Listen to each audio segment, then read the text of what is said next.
Ladies and gentlemen, this is what episode am I on? I'm on some great episodes. This is episode 5, and this is Keisha from Put Your Phone Down podcast. I want to thank everybody who has been tuning in and supporting me. Y'all just don't know how much you mean to me. So moving forward, I have my homegirl, my sister friend, one of the best supporters that I have ever come across, Miss Brina Janel. She is on here with me.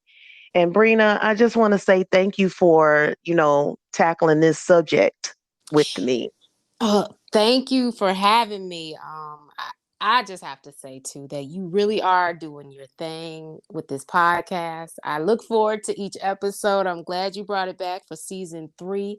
I'm so proud of you, and I am so excited in the direction that I see this podcast going into.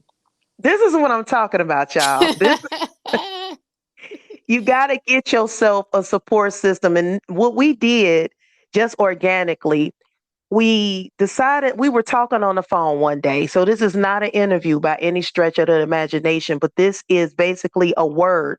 And we want to pour this into people. The title of this episode is The Waiting Season. And it started with me and Brina just talking on the phone.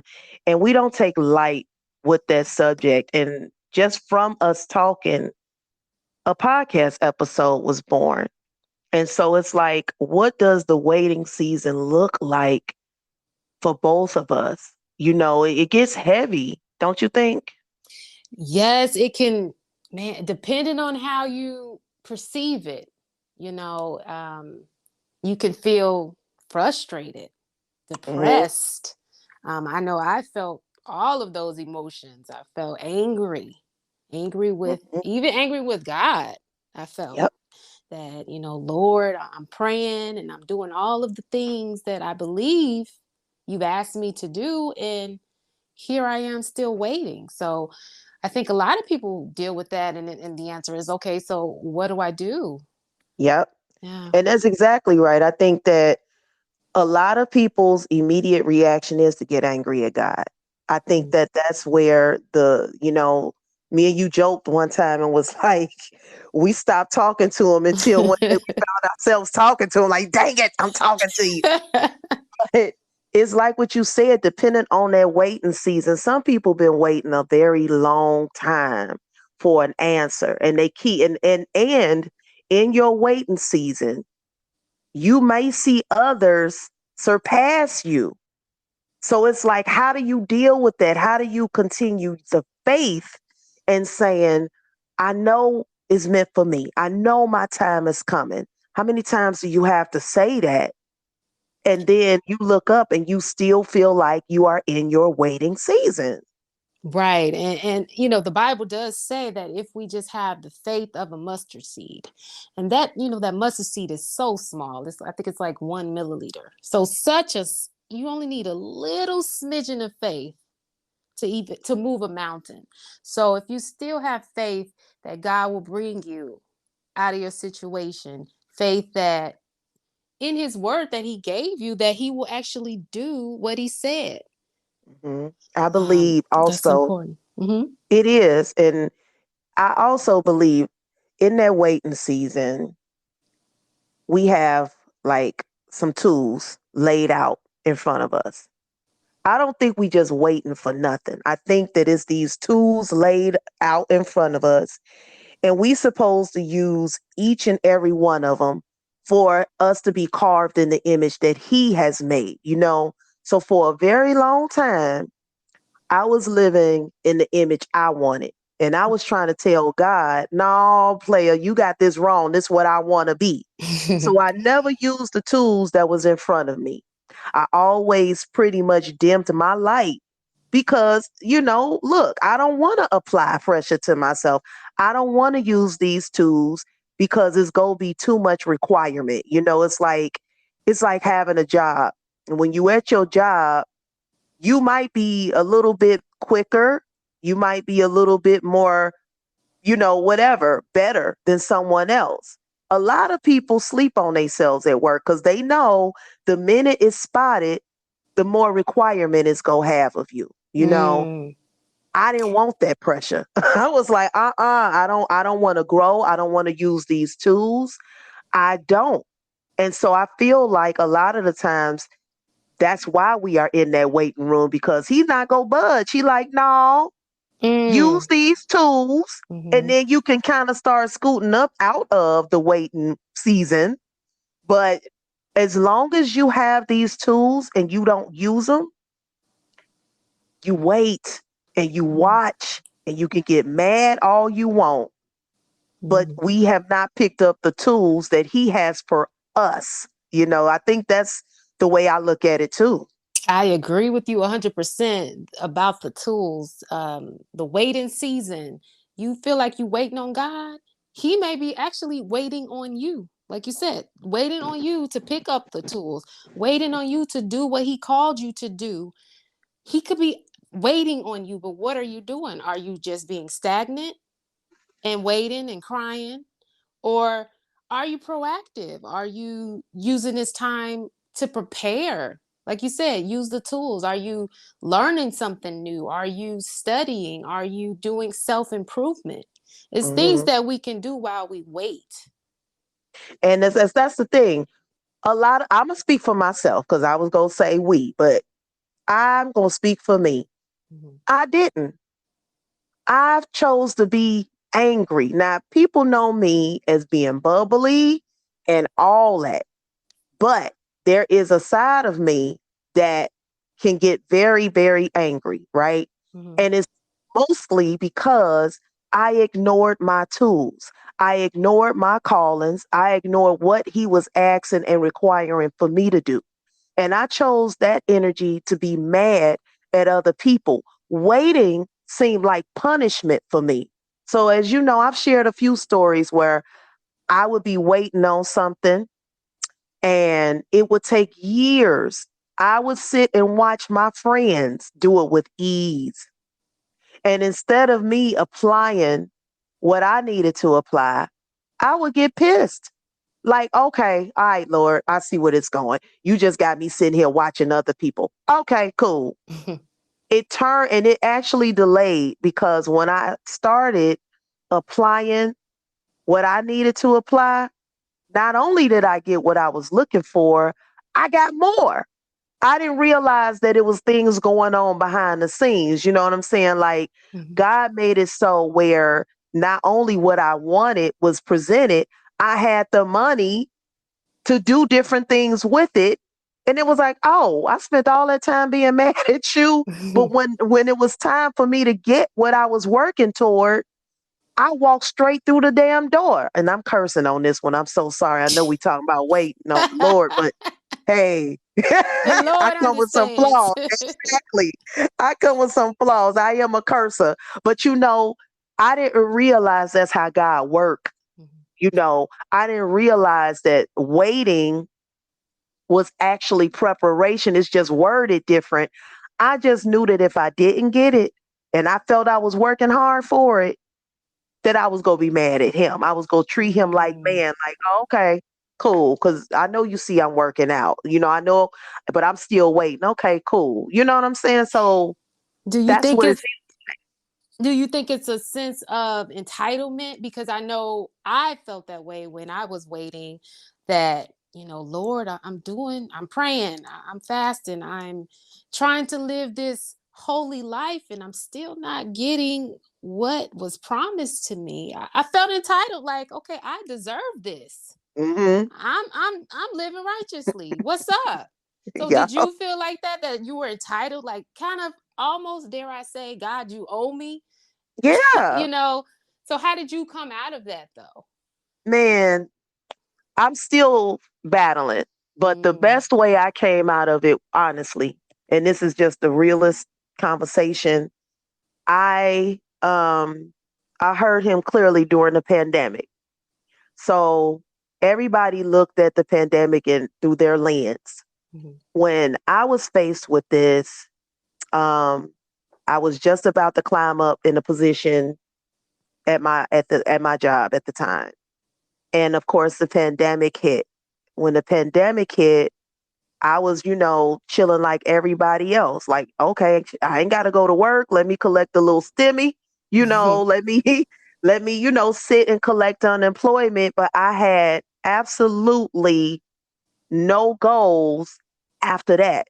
I thought I was going to go back to what I was familiar with and everything was going to be cool. I was going to jump into this position that we talked about, at the time. And that's not what happened. What happened was a lot of things took place. My world got shaken upside down. And it started to feel like this shouldn't be happening to me, Lord. Like, I mean, I gave my all to that job. I did this and I did that. But I started hearing him clearly. At Mm. first, I was like, Keisha, you tripping. No, I call it my Jonah season. And you know that. See, Jonah sat in the big fish because he didn't want to hear what God had to say. He wanted to do what he wanted to do. I relate to that. Lord, I know what you want me to do, but if I can take a shortcut without putting in no work, then that's just what's going to have to happen. I had to sit and I heard him clearly. It's a lot of things that were not meant for me that I wanted at the time, and I was not ready. So the reason I'm out of it or trying to get out of it is because I don't make any moves without consulting with him. I've seen it happen. And because I've decided to take some steps further, I feel like I'm getting out of that waiting room. I feel like I'm about to be spit out the belly of the fish. But it took for me to stop looking back. Like in the Bible, Lot's wife, she was almost Yes. out, almost out. She Mm. had one thing to do, one job. Don't look back. She had all this destruction going on. I'm trying to take you to a better place. You just can't look back. That's what I feel like was going on with me. If I give you what you've been asking for in your waiting season, you can't look back. Mm. I don't have that old job for you no more. You've outgrown that. And it's gonna hurt. And as you grow, you people gonna fall off. Are you gonna be okay with that? And I was like, nah, no, I'm not. I gotta have my crew with me because that's not what happened. But as they fell off, I started loving the new version of me, which let me know I can't wait around no more. This waiting season ain't for me. Like I gotta go ahead and get up out of this. But it took for me to spend my time in a pandemic, getting having a relationship with God. And I Yes. mean, it was daily. It wasn't I didn't treat, and I always say this, I didn't treat the Lord like he was my side dude. Like, hey, I need some. What you go roll through? Because that's how I was treating him. Like when things was going well, as I was moving up, kind of like in the company or whatever. It was like, hey, Lord, hey, you want to handle this? Okay, you cool? No, okay, straight. Because I got the money for it. It's cool. But what happens Uh-huh. when all of that is gone? You Yes. know? You said a word now. Girl, but especially not treating God like a side dude or only coming to God when you want something. I think that's Mm-hmm. important. Like, can you still praise him while you wait? While you're Mm-hmm. not receiving what you want, can you still look and say, God, you're still good, even though I haven't received what I want? Or are you only thanking him because you want to receive something? And if Mm-hmm. that's the case, is it really genuine? Is it really Mm-hmm. genuine praise? Because if I Yeah. fast and I pray, then I know God is going to do something for me. Mm-hmm. But no, we have to get in the mind frame, kind of like in the Bible, Shadrach, Meshach, and Abednego, the three Hebrew boys that were thrown into the furnace. Before they were thrown into the furnace, they told the king that they wouldn't bow down to him, but they Mm-hmm. said, God, he's all powerful. He can deliver us from this furnace if he chooses to. But even if God doesn't deliver us, he's still good and we still ain't worshiping you. Mm, Can we get to that point like they were, where they say, even if man, God doesn't, I still will say he's good. I still will praise him. I still will thank him for what I do have, because the word says that if you he gives you a little, if you're good with a little, he'll bless you with more. So can we mhm. show gratitude for the little that he has given us while we That's wait? hard. Yeah. That's hard. It's hard It because very even though it sounds simple, we are flesh and absolutely. we get every damn thing quick. Everything is with the quickness. When you want something from Amazon, Amazon went from just getting stuff delivered like snail mail to no, now you want it. I'll only order it if it's prime. That means I know it's coming within 2 days. If it's longer than that, I'm losing my mind. I'm calling Yes. them like, hey, what's up? You Okay. know, everything is quick. The microwave, social media. If you are down and out, go on social media real quick. Go on one of these social sites. You guaranteed to find something to make you laugh. You can't sit in it anymore. That relationship with God requires sitting. It requires hurting because hurting will get you to your healing. But if you have distractions, if you spending your time hitting the streets, if you spending your time doing whatever, if you not putting it in yourself to, like you said, no matter what, I'm still gonna know as God, then no, it's hard to do. Not when you can rely on man. If you low on money, you got somebody to call up. If your bank is negative right now, you can probably think of 3 people. God will probably be the last one you call on because you want it instant. That Yes. waiting is to me, the waiting determines your relationship with him. Everybody ain't gonna make it. Some people don't have the patience or the time to see the fruits of their labor. They just don't. But when you get knee deep in it and say, okay, well, look, nah, Lord, it's getting kind of uneasy. I promise you, and you know my personal stories, late in the midnight hour, it might seem unbelievable, but Hmm. man, He turns it around. he turned it around, but Yes. a lot of the times we don't have that patience. We We don't. don't. And he develops it though. While we're waiting, we are developing patience. Hmm. But I guess I'll share my little waiting story. As you know, I have fibroids, and fibroids, for those that don't know, that is a tumor in the uterus, right? Hmm. So I battled with that for years. And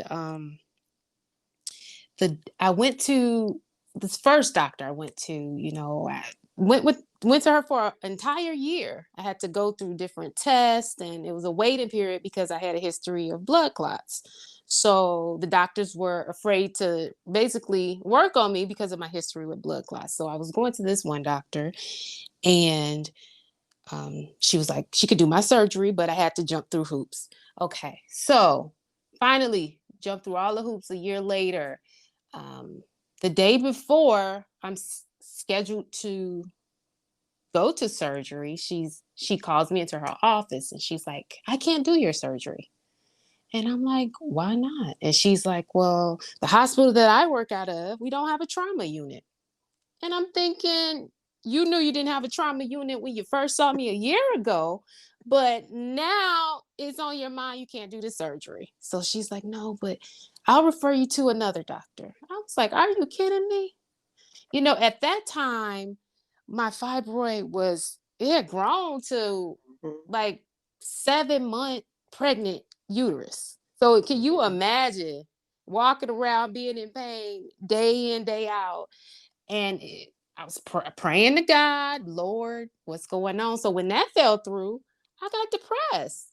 And eventually I went to another doctor, told her my history, the blood clots, what happened to the previous doctor. And she was like, okay, you know, of course, you'll have to go through a series of tests, and I can, do your surgery. But of course, once again, you have to jump through the hoops. But I was used to it, right? I did it before, so I knew about the blood test and I had to be healthy and all of that.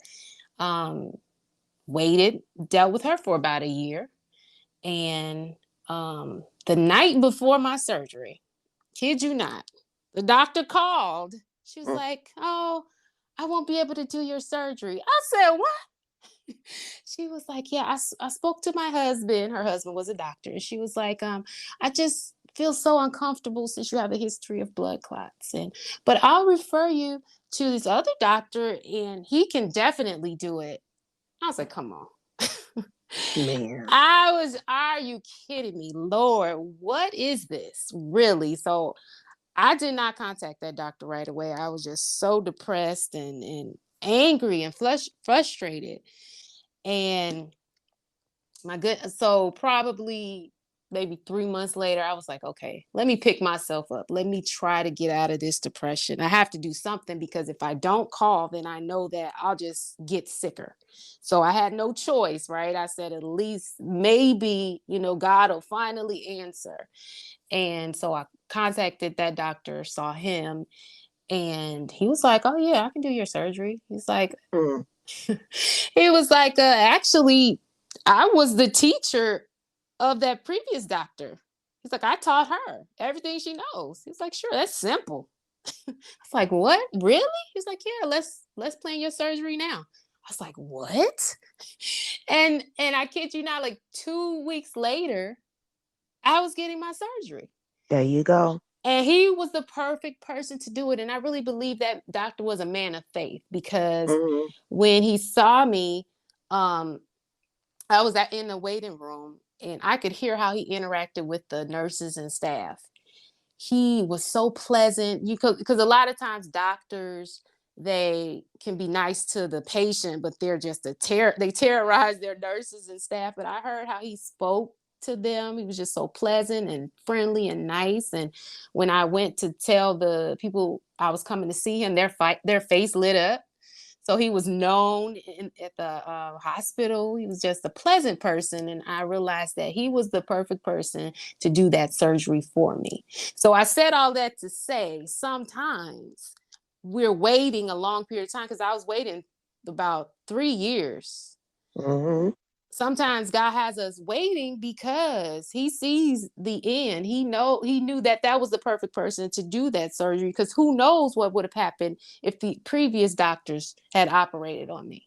Yeah. And Yeah. I'm glad that she had the conscience to tell you because, it's nothing against doctors, but sometimes they arrogance and their ego get in the way, Mm-hmm. and they'll do a surgery knowing that they don't feel comfortable with it. But But it's like a rolling of mhm. the dice. Yes, I believe God convicted both of them. You see, Yep. and God was like, "No, no, no, you're not touching her. Not that one. Not this one. I'm gonna Yep. go to the teacher. He'll be the one to Right. do it." And I'm glad you shared that story, because it's a lot of women that's dealing with that. People in general, especially when it comes to health. You try to um trust your doctors. I went through something on the similar since we talking about health, and you were right there alongside of me in 2016 and then back again in 2017. I can't tell you what I was going through, but I did go to a doctor, and I'ma just say she's no longer alive. I didn't take her out, Oh but Lord. I have to put it out there. I did not cry when I found out, but she prescribed me some medicine that turned on me completely. I started having anxiety attacks, and it started messing with my heart. I had to start going to heart specialist, lung specialist, and I would go to her. And I remember one time crying. At this point, I could barely walk from like take 3 steps without being winded. So I made it in her office and I'm boo-hooing. I said, please help me. She stood up and she was like, well, what do you want me to do? Hmm. I said, I want you to be my doctor, please. At this point, I think I lost like a month out of work. It was just bad. And she touched the door to leave. I have other patients to see. Mm. And she left me in that position, like crying, boo hooing. Now, at that time, I had a lot of faith in God, but I just thought my days was numbered, because I also ended up back in the hospital dealing with some stuff that had to do with the shit she was. Oh Lord Jesus, I'm cursing. That had to do with the when we said we was gonna keep it real. We keeping That it had to real do, around here. but it had to do with medication that she prescribed me, and I spent a lot of time in that hospital bed talking to him and asking to be covered. But each and every nurse that came in there was awesome to me. Mm. Eventually, she got replaced and they gave, I got back on the road of recovery. Mhm. But it is like you said, the waiting and especially when you're not feeling good and you feel like, okay, Mhm. Lord, when is the page go turn? Right. Yeah. And it's like, I'm looking at this time and I'm like, man, it seems like we just hopped on. I want to say a little blurb about this. The waiting season can look really good to other people when they don't feel it's how you, like you said at the beginning, how you present your waiting season. Mhm. Sometimes you can go out, look cute, take pictures, and people won't even know what you're going through, but they will desire it. Oh, she always happy, or she always dresses nice. She living her best life, not knowing, baby, I'm in my waiting season, okay? And Mm. this waiting season is not to be desired. If you want it, come on, I'll swap with you. You sure? You know? Be careful of what you ask for. Yeah, and be careful about what desire. If you Mhm. looking at somebody else's life just because they snapped a picture or just because they might not express what they're going through, be careful about that because everybody has a waiting season. It's how you Absolutely. handle that. It really is. And when you can come out of it and you tell your story, it shocks people like, whoa, you was going through that? Yeah. So I just want people to be encouraged in knowing that the wait season is not punishment, it is preparation. Mhm. Just be nice in your waiting season because you will reap what you sow, good and bad. You go see your harvest. So Brina, I'm gonna slow this up a little bit because I got a question for you. What's that, prophetess? Oh my. Okay. Yeah, folks asking me stuff. I'm like, look, think about it, pray on it. All right. Who is your goat? Okay, my goat. It has to be. I think most girls growing up in the 80s, black girls, Whitney Houston. She is the goat. I can remember getting a hairbrush, singing those love songs, singing what I had no business singing. And I mean, her voice was just so beautiful and she had so much grace. And think how many people actually could sing the Star Spangled Banner Man. and people go out the next day and buy it. They put her song on cassette tape and they were Mhm, selling it in stores. That has never been done before. So she mhm. definitely the GOAT for me. Wow. Rest in peace, Whitney Rest in Elizabeth peace. Houston, Yes, the yes. voice. I have to agree with that. She had a voice that I listen to it now. Like you said, we ain't had no business. But listening to You Give Good Love, I'm Girl, like, I yo, remember my mama told me, don't sing that no more. I was like, why? What's wrong we did with it? this could be a whole topic of how we ain't know them songs was nasty growing up. Like we ain't know them look, now we know. What If we about had kids listening to songs now, we mhm. know. What about saving all my love? She was a mistress. Yes. Girl, who Yes. knew? You're like, I'm gonna say this shit all for you. Right. But it's Whitney Houston. Yes. She's the voice. I want to thank my listeners. I hope that, and this might go over 30, but oh well.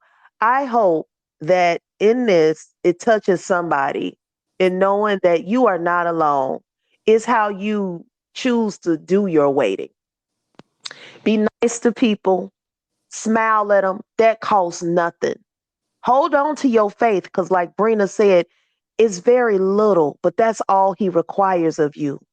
And when you walk out that your waiting season, you go walk right in your winning season because it's your time. So please, everybody be well. Share this episode. And if you have a story that you would like to share about your waiting season and your winning season, hit me up. Hit up Put Your Phone Down Podcast Studios at gmail.com. And you guys, until the meantime, thank you all for listening to Put Your Phone Down Podcast. I love y'all. Have a good one.